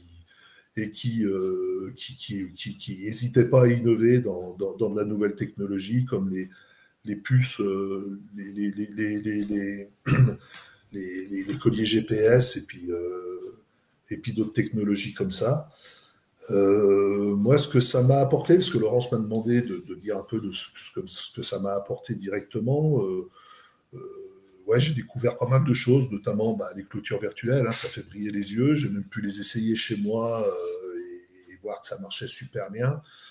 Il y avait une question là-dessus sur le coût de gestion des clôtures et puis l'acceptabilité financière, le modèle économique du collier. Je ne connais pas le coût de gestion des clôtures chez moi, mais c'est un coût énorme en termes psychologiques et fatigue physique. C'est qu'on est tout le temps inquiet que le fil de clôture ne passe pas, soit cassé, qu'un arbre soit tombé dessus, qu'il faut débroussailler sans arrêt. Enfin, une année comme cette année, ça a été, je crois, le record. Et franchement, les clôtures virtuelles, ça fait briller les yeux. Et s'il y a des entreprises qui veulent se lancer là-dedans, il ne faut pas qu'elles hésitent parce que pour en parler et pour l'avoir montré autour de moi, ça fait l'unanimité. Je pense que c'est un une des nouvelles technos qu'on a vues qui fait le plus briller les yeux. Ensuite, voilà, j'ai trouvé qu'il y avait une grosse richesse d'échange avec les autres pays, malgré mon incapacité totale à parler l'anglais. Je remercie d'ailleurs nos entourants de l'IDEL qui se sont fatigués à nous traduire tout ce qui se disait et tout ce qu'on voulait dire et toutes les questions qu'on voulait poser. Parce que non seulement on ne parle pas anglais, mais en plus on a envie de poser des questions. Donc ça ne simplifie pas la vie des gens qui étaient avec nous. Mais moi, j'en ai profité à fond. J'ai posé des questions que je voulais poser, j'ai appris plein de choses. Et quand je suis revenu chez moi, en gros, j'étais regonflé pour tester des choses, pour innover chez moi. Ça a permis de créer des liens avec des structures comme l'IDEL. Ça permet de pousser plus loin les idées que j'avais chez moi. Tout à l'heure, Laurence parlait de la balance, de l'acceptabilité de la balance de l'autoposé en caprin. Donc, c'était une idée, une innovation que j'étais en train de développer pendant Smart et qui est en train d'aboutir. Et comme je disais, j'ai testé les clôtures virtuelles, ça m'a déjà donné envie. Et comme ça, j'ai apprécié aussi le fait de pouvoir localiser mes animaux grâce à ça. J'ai donc acheté des colliers juste GPS pour continuer, en gros, de surveiller mes animaux à distance et d'avoir des alertes en cas d'évasion. Je teste cette année un nouveau modèle de collier GPS d'une petite entreprise qui veut se lancer là-dedans et qui m'a contacté pour faire des essais. Ouais, je crois que j'ai pas mal, avec mon épouse, à l'issue de ce projet, ça nous a reboosté et on s'est lancé dans plein de choses, dans les tests de harnais alpha sur les détections des chaleurs. Je pense qu'on va même faire le pas pour acheter des podomètres pour détecter l'activité des bêtes, pour aussi détecter les chaleurs. Donc voilà, comme je crois être une ferme innovante dans le projet Smart, et c'est un petit peu aussi à moi de montrer maintenant tout ce qu'on peut faire et tout ce qu'on a envie de faire pour que autour de moi déjà ça essaime et puis que ça tout doucement ça rentre dans la culture des gens d'utiliser des nouvelles technologies. J'ai peut-être oublié plein de trucs, sûrement oublié plein de trucs, Laurence. Tu m'avais dit de faire un peu plus long, mais bon, non, mais si tu as des questions à me poser pour dire de me relancer un petit peu et de m'appeler, n'hésite pas. Non, mais c'est très bien. En plus, il nous reste 5 minutes, donc il n'y a pas de souci. Peut-être une question. Si jamais il y avait un projet qui se remonterait là-dessus, est-ce que tu serais partant? Ah oui, pas à 100%, à 200%. Il n'y a pas de souci. Même s'il faut que je me mette à l'anglais, je vais télécharger Duolingo pour progresser. C'est promis. Il y a un nouveau projet. Maintenant que tu es au top, tu pourras même prendre ma place. Non, il ne faut pas exagérer. Et puis par contre, on n'en a pas parlé, mais je pense que c'est important de le dire. Il y a les journées portes ouvertes au Pradel, là, mi-octobre. Et il y a plein de présentations qui vont être super intéressantes, notamment Laurence, tu vas présenter des drones, je crois. Je pense que Philippe, ça serait bien que tu mettes le lien s'il y a des gens qui veulent s'inscrire. Je fais une petite promo pour toi et puis pour moi aussi, puisqu'on pourra voir ma balance autoposée au Pradel. Mais attention, la pub, c'est payant. Ok, je sais ça. Mais alors, si ce n'est pas au Pradel, vous pouvez venir la voir à Cournon pendant 4 jours au sommet de l'élevage, puisqu'il y a eu un sommet d'or d'innovation au sommet de l'élevage. Voilà. Merci Laurent. Et oui, Philippe, tu peux mettre le lien dans le chat. Juste le temps pour moi de vous remercier de votre participation à ce webinaire. J'espère que ça vous a plu.